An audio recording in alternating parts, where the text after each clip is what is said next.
नमस्कार, जस्ट ज्ञान में आप सभी का स्वागत है।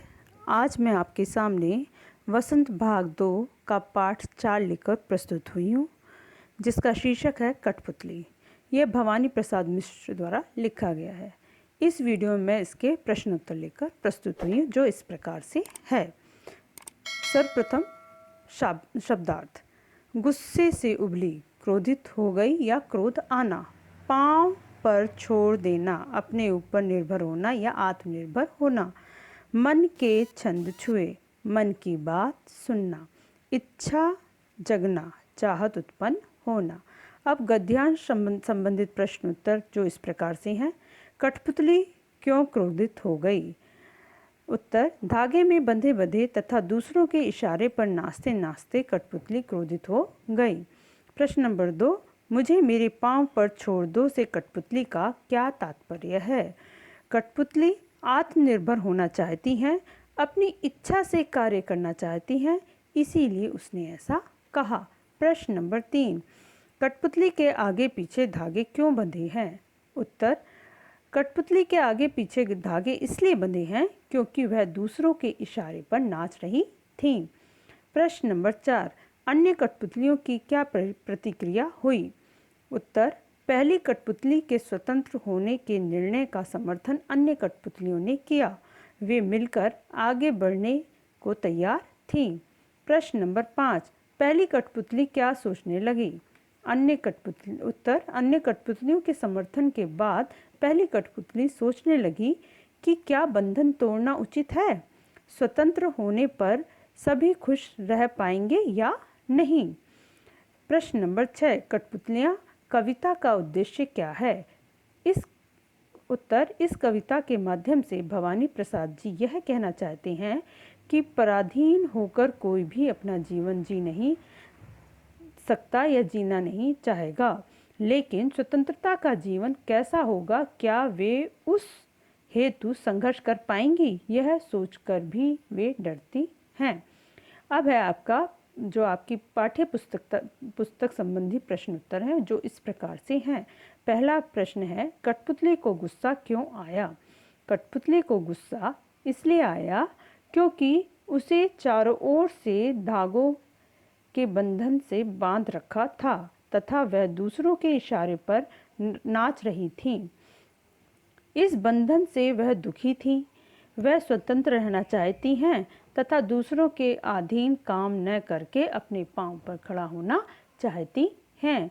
प्रश्न नंबर 2, कठपुतली को अपने पांव पर खड़ी होने की इच्छा है, लेकिन वह क्यों नहीं खड़ी होती? उत्तर, कठपुतली को अपने पांव पर खड़ी होना चाहती तो है, अर्थात पराधीनता उसे पसंद नहीं, लेकिन वह धागे से बंधी हैं और वे दूसरों के अधीन हैं और उन्हीं की इच्छा पर अपने हाथ पैर हिला सकती हैं। इसी कारण उनका स्वयं पर कोई बस नहीं है। दूसरा कारण यह भी हो सकता है कि जब पहली कठपुतली पर सभी की स्वतंत्रता की जिम्मेदारी आती है तो वह डर जाती है कि कहीं उसके द्वारा उठाया गया कदम सभी को मुश्किल में ना डाल दे। प्रश्न नंबर 3, पहली कठपुतली की बात दूसरी कठपुतली को क्यों अच्छी नहीं लगी? उत्तर, जब पहली कठपुतली ने स्वतंत्र होने के लिए विद्रोह किया तो दूसरी कठपुतली को भी यह बात बहुत अच्छी लगी, क्योंकि बंधन में रहना कोई पसंद नहीं करता। वे भी अपनी इच्छा अनुसार जीना चाहती थी। वे भी बंधन में दुखी हो चुकी थीं।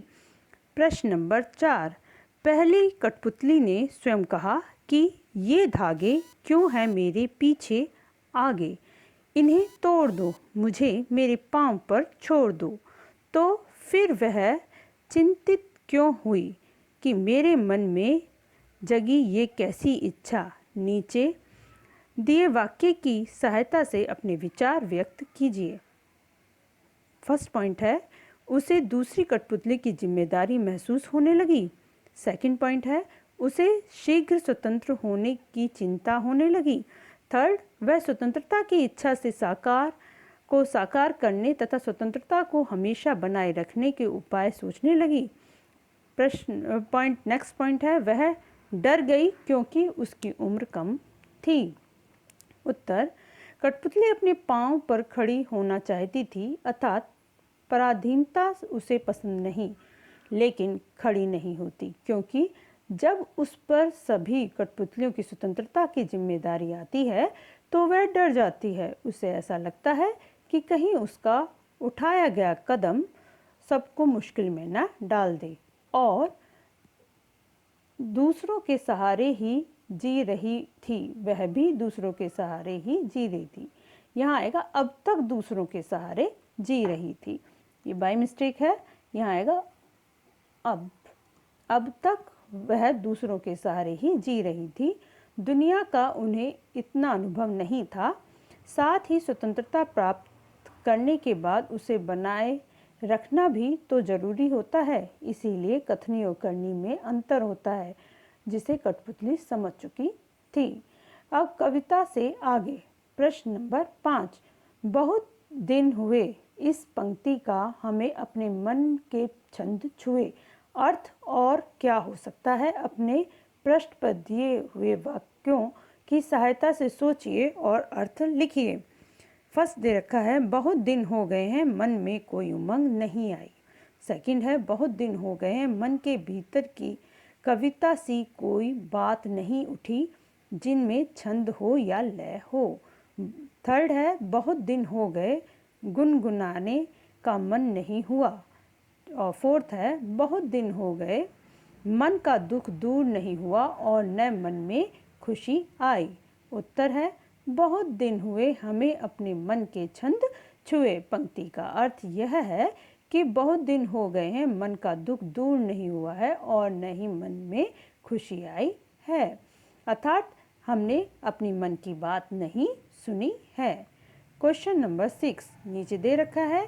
नीचे 2 स्वतंत्रता आंदोलनों के वर्ष दिए गए हैं। इन दोनों आंदोलन के दो स्वतंत्रता सेनानियों के नाम लिखिए। सन 1857 और सेकंड है 1942।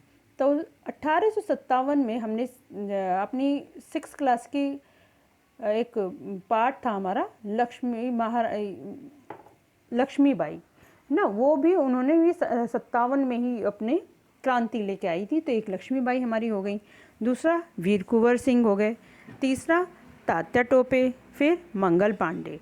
नेक्स्ट दे रखा है 1942 का सुभाष चंद्र बोस, चंद्रशेखर आज़ाद और महात्मा गांधी, डॉक्टर राजेंद्र प्रसाद। नेक्स्ट है आपका क्वेश्चन है भाषा की बात।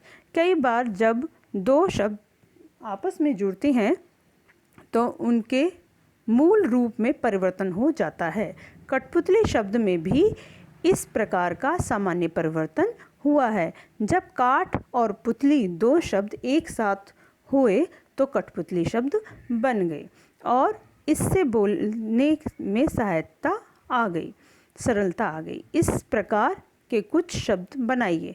जैसे काठ यानी कठ से बना है, कठ गुलाब, कठ फोड़ा, और हाथ हथ, सोना सोन और मिट्टी मठ, ये इन सब चीज़ों का रूप से बना है, दे रखा है। जैसे हाथ किससे बना है? हथ से बना है, सोना सोन से बना है, मिट्टी मठ से बनी है। इसी प्रकार से हमें अन्य शब्दों द्वारा और भी शब्द बनाने हैं। जैसे हाथ हथ बना, हथ करधा, हथ कड़ी, हथ गोला, सोना सोन, तो सोन नदी, सोन भद्रा, सोन जूही।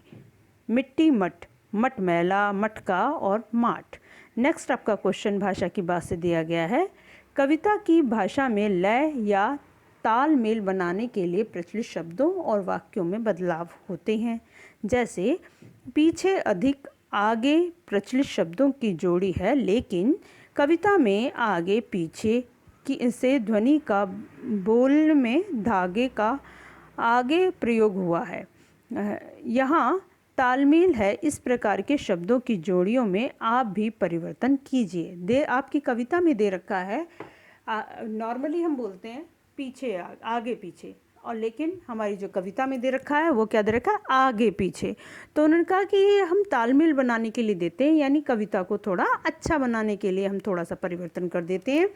तो इस प्रश्न में यही कहा गया है कि आप भी कुछ ऐसे शब्द लीजिए और ये शब्द आपकी पाठ्य पुस्तिका में क्वेश्चन में दे रखे हैं, मैंने डायरेक्टली इसमें लिख दिए हैं। जैसे दुबला पतला, तो पतला दुबला, इधर उधर उधर इधर, ऊपर नीचे नीचे ऊपर, बाएं दाएं दाएं दाएं बाएं बाएं दाएं, गोरा काला काला गोरा, लाल पीला पीला लाल।